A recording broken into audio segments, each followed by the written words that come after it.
دەمەوێت پرسم ئەو دۆخە نەخوازراوەی ماوەیە کە باڵی بەسەر ئەوروپادا کێشاوە دەرەنجامی چییە؟ ئەوەی لە ئەوروپا دەگوزارێت چییە؟ ئەم کاتتان باش بەڕاستی ئەم ڕووداوانەی ئەخیر کە لە شاری نیس ڕوویاوە بە بڕوای من پەیوەندیەکی ڕاستەوخۆی هەیە بەو بارودۆخی ڕێکخراوی توندڕەوی داعش لە ڕۆژهەڵاتی ناوەڕاست. ڕێکخراوی داعش لە پاشەکشێکی گەورایە، تووشی چەندین شکستی سەربازی گەورە بووە، ژمارەیەکی زۆر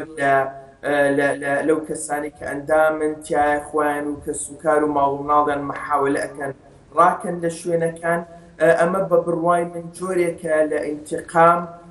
لە وڵاتانی ئەوروپا بەتایبەت فەڕەنسا کە بەشداریەکی گرنگی هەیە لە ڕێدابینکردنی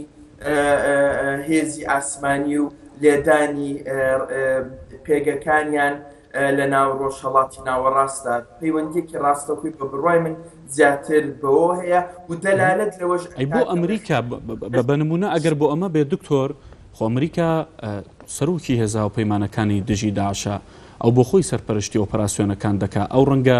زۆرترین ڕۆڵی هەبێت. بۆ فەڕەنسا بەم جۆرە و بەردەوام دەکرێتە ئامانج. ئەمریکاش بەڕاستی وەک بەڕێستەزانی بێبەش نەبووە. ئەو ڕووداوانی کە لە ئۆرلاندا ڕوویا لە ویلایەتی فلۆریدا لەم بەینا بەڵگەیە بوو ئەوە، بەڵام فەڕەنسا بە بڕوای من زیاتر نیشانەیەکی نەرمە بۆ ڕێکخراوی داعش بە هۆی هەندێک هۆکار. یەکی لەو هۆکاران ئەوەیە کە گەورەترین ژمارەی موسڵمان لە ئەوروپای ڕۆژئاوا کەوتووەتە فەڕەنساوە، نزیک 6 ملیۆن موسڵمان لە وڵاتە ئەژی کە تەقریبەن لە نێوان 5 بۆ 10 دانیشتوانی ئەو وڵاتەکە. ئەمە بە بڕوای من هۆکارێک. لەوە چی هۆکارێکی تریشە بێ، فەڕەنسا وەزعی ناوخۆی فەڕەنسا نەیتوانیوە تەعامولێکی زۆر گونجاو لەگەڵ موسڵمانەکانی بکە. احتیمال ئەوەش دەوری هەبوو بێ لە تووڕەکردنیانە. بۆ نمونە ساڵی 2004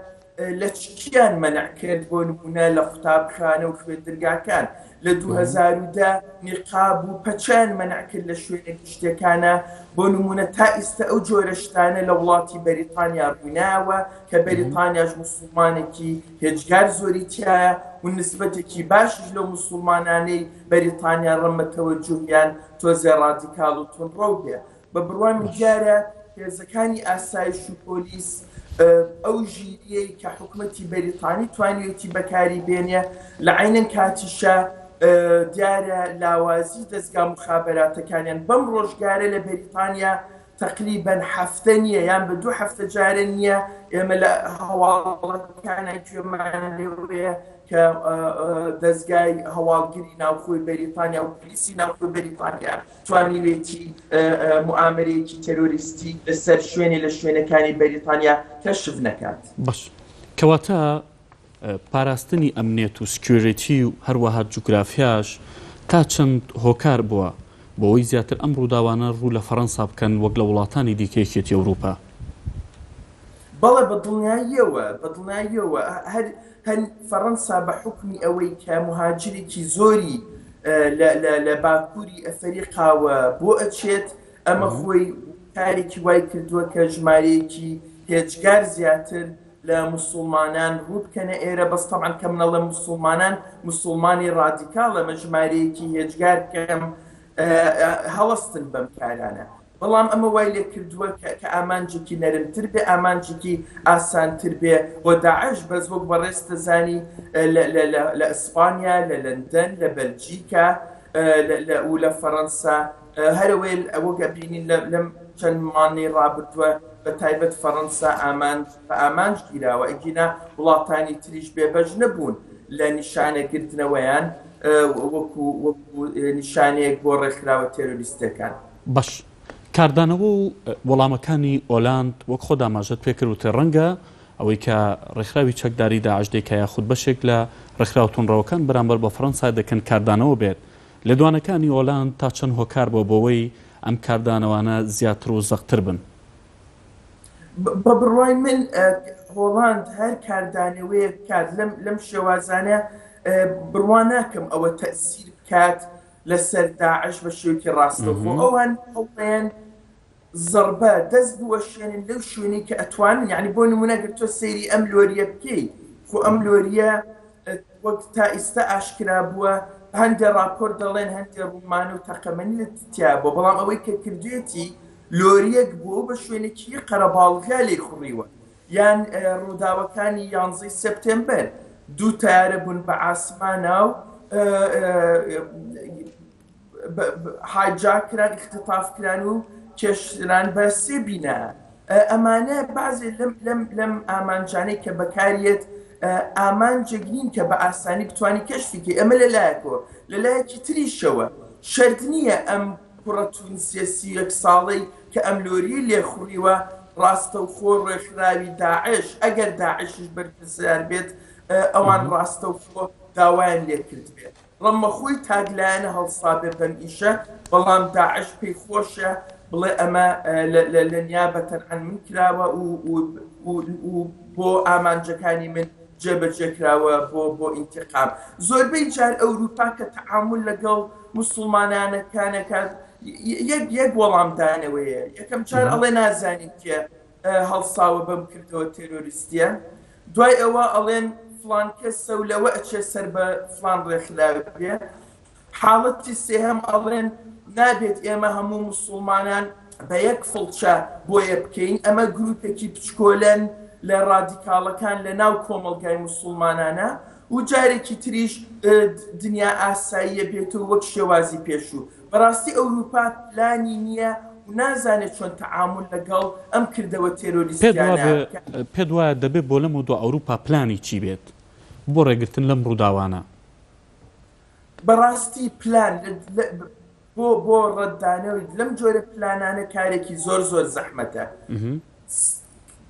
کابرایە گەنجێکە ئیجازەی سیاقەتی هەیە بۆی هەیە لۆری لێ بخڕێ بۆ هەیە سیارە لێ بخڕێ ڕەما ئیجازەی تارەی هەبێ ڕەمانی شتانێت بەڕاستی کەش بەڵێ دکتۆر جوملێتە بەڵێ زۆر بەڕاستی زەحمەتە کەشفکردنی ئەم شتانە باش دکتۆر لە قسەکان تا ماژت بۆ کرد وتت بەشێکی ئەم ڕووداوانە پەیوەندی بۆ هەیە لە ئێستادا ڕێکخراوی چەکداری داعش بە جۆرە لە جۆرەکان لە پاشەکشەدا لە شکستایە هەوڵ دەدا بە جۆر لە جۆرەکان بەمە خۆی بێنێتەوە مایە کەواتە لەم کاتەدا کە ئۆپراسیۆنەکانی سەرداعش لە عێراق و لە سووریا چڕتر دەبنەوە کەواتە پێشبینیەوە دەکرێت ڕووداوی دیکەی زیاتر ڕوو بدەن بە تایبەت لە وڵاتانی ئەوروپادا و دەبێت چۆن ڕێگری لەمانە بکرێت ببوورە دەنگەکە پچڕا باش پرسیاری ئەوم کرد ئاماژت بۆ کرد ئەوەی کە ئێستا ڕێکخراوی چەکداری داعش لە وڵاتانی ئەوروپا دەیکا پەیوەندی بۆ هەیە لە ئێستادا لە پاشەکشە و شکستدایە کەواتە لە ئێستادا لە کاتی چڕبوونەوەی ئۆپراسیۆنەکاندا هەم لە عێراق هەم لە سووریا پێشبینیەوە دەکرێت کە ئەم هێرشە تونڕەوانەیان ئەم جۆرە هێرشانە زیاتر بن لە وڵاتانی ئەوروپا و بۆ ڕێگریکردنیان دەبێت چی بکرێت لەم کاتەیە کەوان دەیانەوێت بە تەواوەتی ڕێکخراوی چەکداری داعش لەناو بەرن بە بڕوای من ئەوروپا بەردەوامە بێت لەسەر هێرشەکانی بۆ داعش بڕیاریاندا و پەیوەندێکی ڕاستەخۆی بە ئەمنی قەومیانەوە هەیە کە ئەبێت ئەم ڕێکخراوە تۆنڕەوە لە ناو بەرن لە ناو ڕۆژهەڵاتی ناوەڕاست بەڵام ئایدیۆلۆجیاکە لە ناو نابرێت زۆر زەحمەتە و دووهەمیش لەو بڕوایم داعش تا بتوانێت هەموو ئامانجێکی نەرم محاولە ئەکات تارگێتکە و دەستی خۆی بۆشێنێ بەڵام لەو بڕوایانی بەڕاستی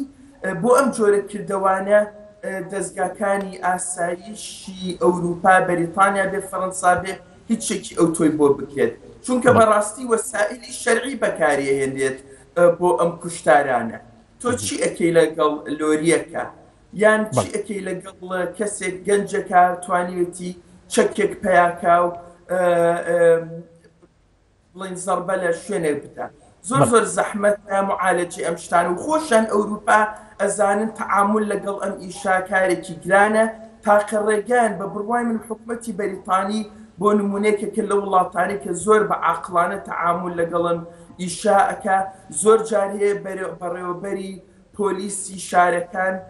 ئەچێ ئامادەی نوێژی جومعە ئەبێ لە هەندێک شار محاولە ئەکەن پر دروستکەن لە نێوان کۆمەڵگا ئیسلامیەکان و لە نێوان دەسەڵاتی بەریتانیە زۆر ڕێگان بتوێتە بەردەست بۆ ئەوەی هەوڵ بدەن کۆمەلگا موسڵمانەکانی دانیشتووی بناو بەریتانیا هەست بکەن کە بەشێکن لە کۆمەلگای بەریتانی و بلەو بڕوان حکومەتی فەڕەنسیش ئەبێ هەر هەمان شت بکە و ئەوانیش تەسەوڕەکەم بەش خوان هەوڵی ئەوە بن ئەجینا